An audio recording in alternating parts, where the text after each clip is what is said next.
Hello and welcome to yet another plus-sized kite review, where this time around I will be focusing on the top big air kites from industry giant Duotone, in particular the 24 and 25 Rebel SLS, the new Rebel D Lab, and my experience with my own Evo D Labs and how they compare. If you are a fan of my reviews and would like to contribute to me being able to fly around New Zealand to chase wind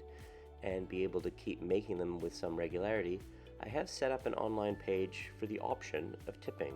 This is only to help me recoup some of the costs this year of making these reviews, and it is of course totally optional but very much appreciated. Naturally, I will be keeping these reviews free on YouTube no matter what. For this review, I will start with discussing my experiences for the last year and a half on my current quiver, the 2023 Evo D Labs, going over the pros and cons, the ups and downs, and how they still stack up after all of the other kites I have tried since. Because I've had so many questions sent to me about these kites in the last year or so, I'll do my best to include information that seems to come up more often, but as always, if I left anything else, please hit me up in the comments. Let's start with a quick thanks to Mac Kiteboarding, as usual, for getting these Rebels out to me this year.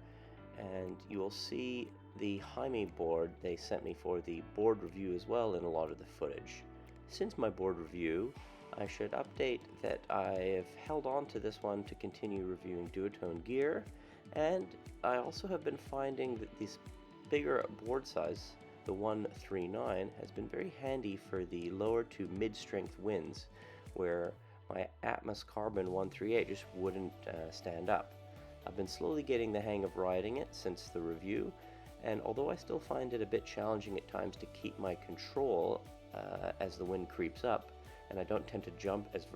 vertically with it, I do find it is growing on me, and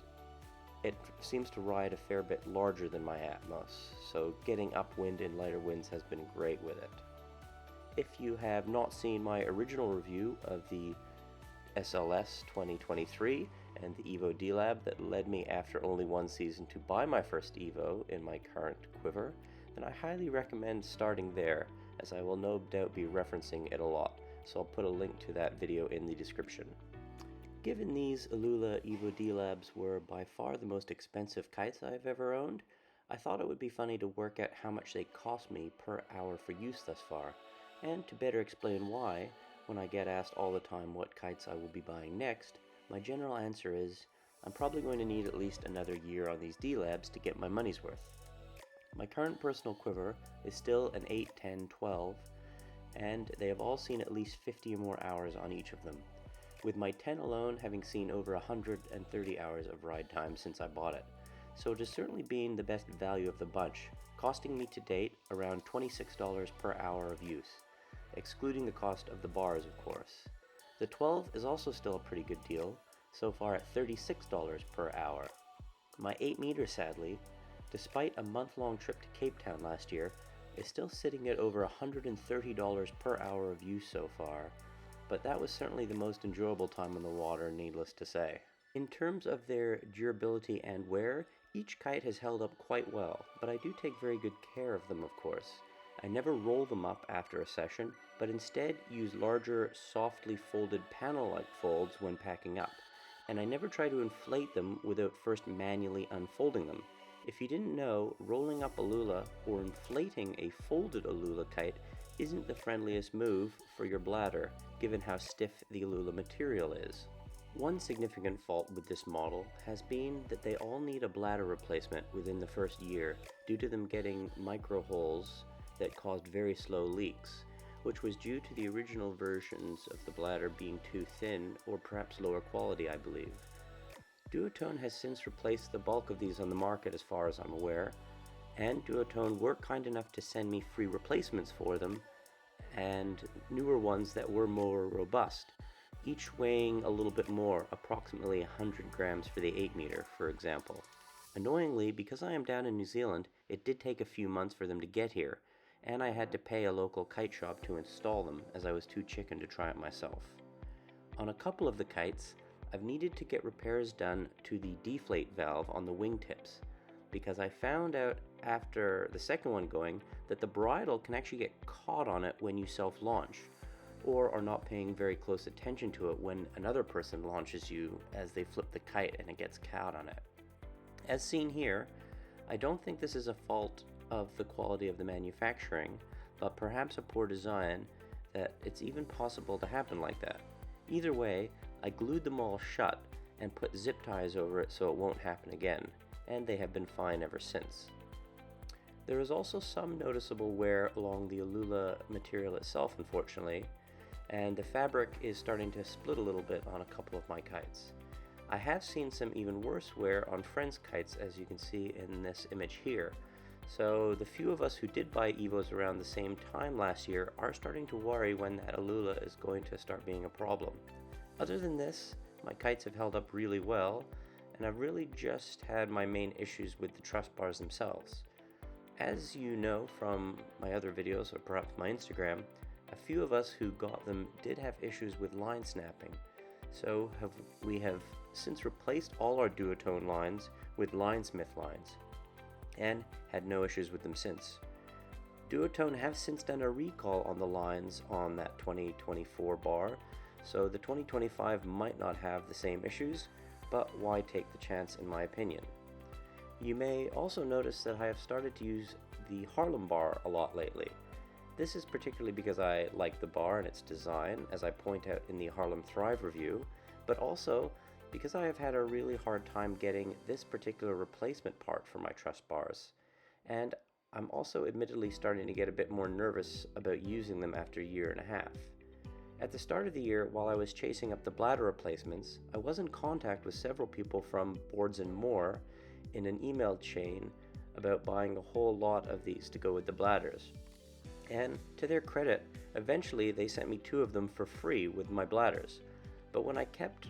requesting more of them and offering to pay for them, they just stopped replying to my emails, and I've not been able to source any more since. So for this reason, I would not suggest probably buying from Duotone directly, and take a little caution because they are probably just too big a company to be able to deal direct with individuals. So unless you have a really good retail store that you have access to, you might have some issues. In my experience, all the retail stores I've dealt with who sell Duotone, like Mac Kiteboarding of course, have always been amazing to deal with, and going direct to Duotone is obviously just a bit more of a struggle.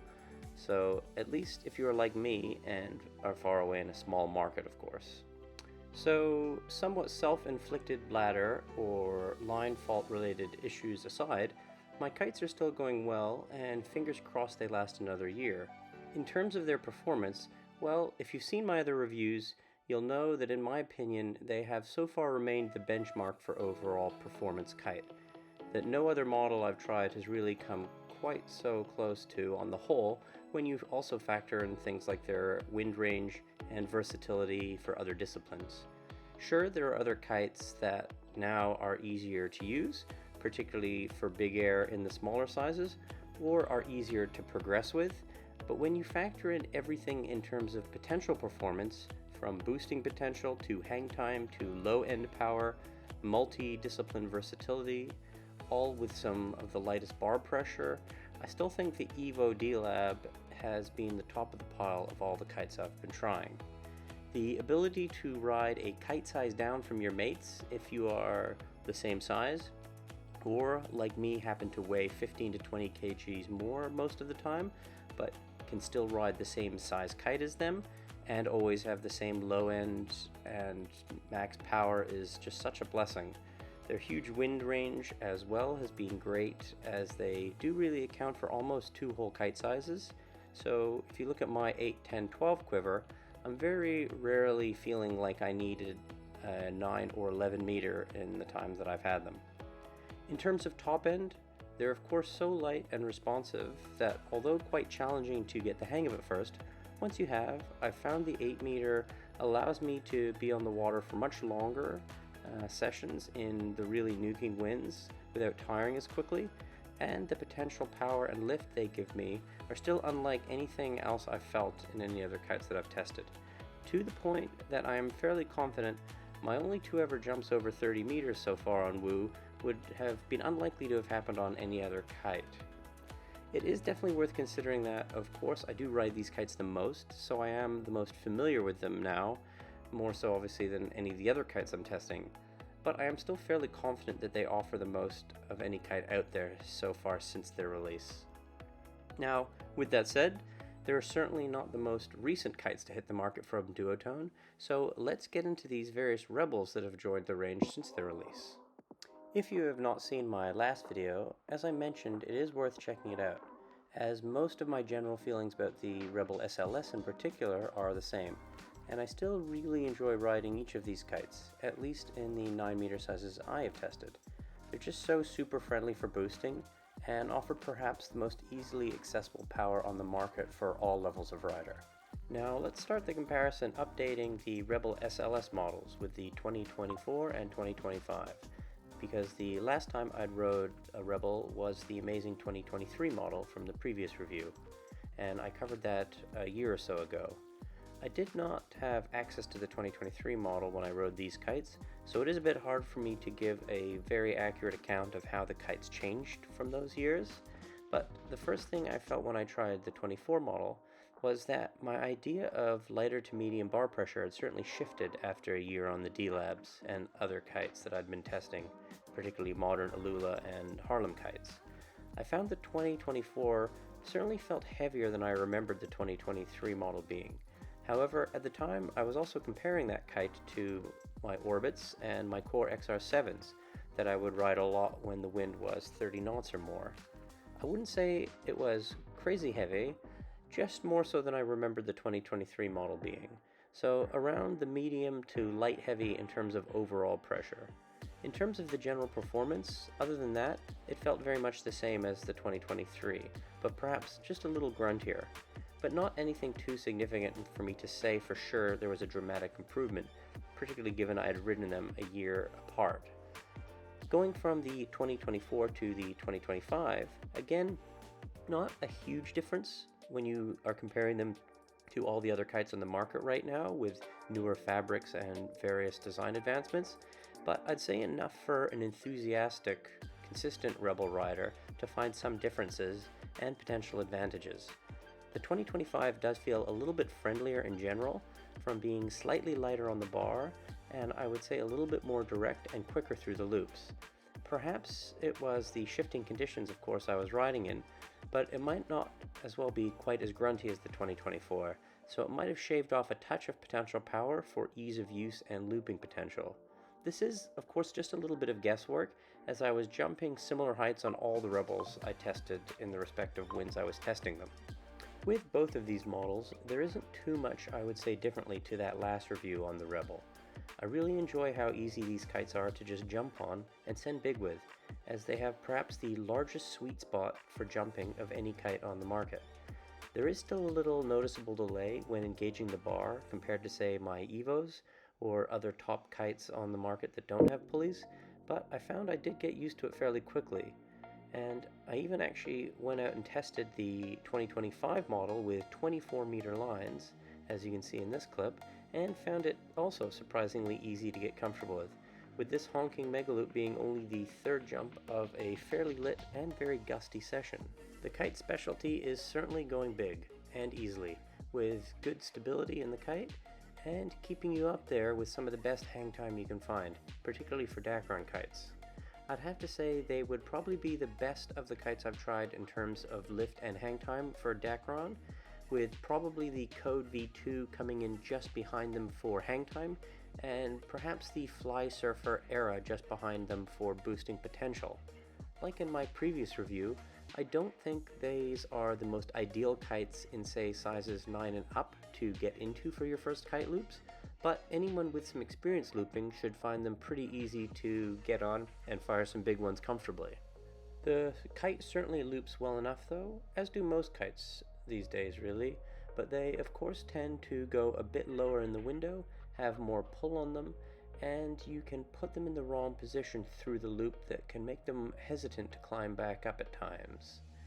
This can also happen in less consistent gusty winds I found as well, but in general, if you are jumping with good form, not oversending the kite before you loop so it goes too far out of the window, or sheeing out too much through the loop trying to get the kite lower, then you should be fine and have no worry about this happening too much, if at all.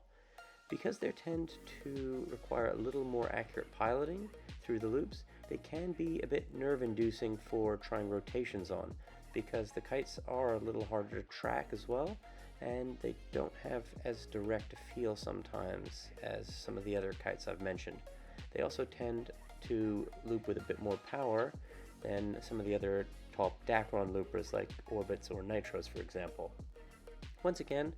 I'd love to have a go riding any of these Rebels in sizes 7 or 8 in really strong 40 plus winds, because I think they would just be amazingly fun in those conditions, and I've never tried them. In the larger sizes, 10 and up, I'd wager they are still great fun to float around and do board offs, etc., but they probably wouldn't be my pick for larger size looping kites. And although the low end is probably good for a Dacron 5 strut, they wouldn't come close to my Alula Evos or say some of the other kites like the Harlem Thrives that I also tested in a 12 meter size. Next we are going to move on to the Rebel D-Lab, but because of the length of this video at this stage, what I'm going to do is post this as a part 1, and we will carry on with the Rebel D-Lab in a part 2 following right behind this one. So as always, please like and subscribe, throw any comments on you have about my experiences with Evos or your experiences with them, how you feel about your Rebels and all that, and I'll see you in the very next video for part 2 where we go into the Rebel D-Lab.